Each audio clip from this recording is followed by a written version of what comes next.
বালাগাল উলা বিকামালিহি, কবি ইকবালের উক্ত কবিতাটি কি দোয়া হিসেবে পড়া যাবে? জানাবেন প্লিজ। এটা কবি ইকবালের না। বালাগাল উলা বিকামালি এটা হচ্ছে শেখ সাদি।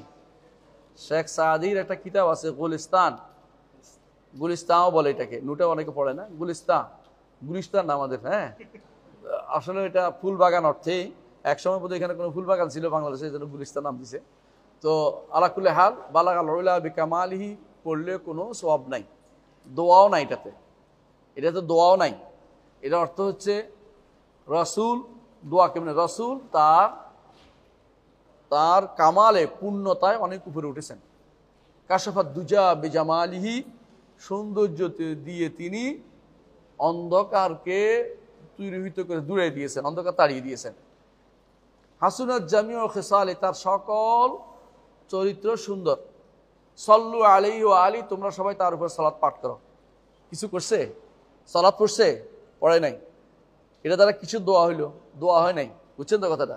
এই কথার মধ্যে কিছুই নেই, এই কথা এই জন্য পড়াই যাবে না। কথা বুঝে আসছে?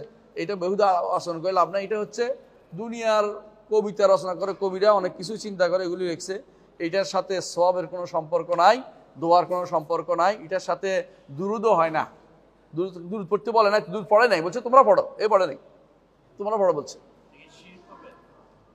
এটার সাথে বেকামালিহি, কেউ যদি মনে করে নিজের নসুল নিজে ইনসান কামেল, তাহলে তো জায়েজ হবে না। কারণ আল্লাহ তাআলা কামাল হচ্ছে লিল্লাহ, আল্লাহ তো কেউ কামেল হইতে পারে না।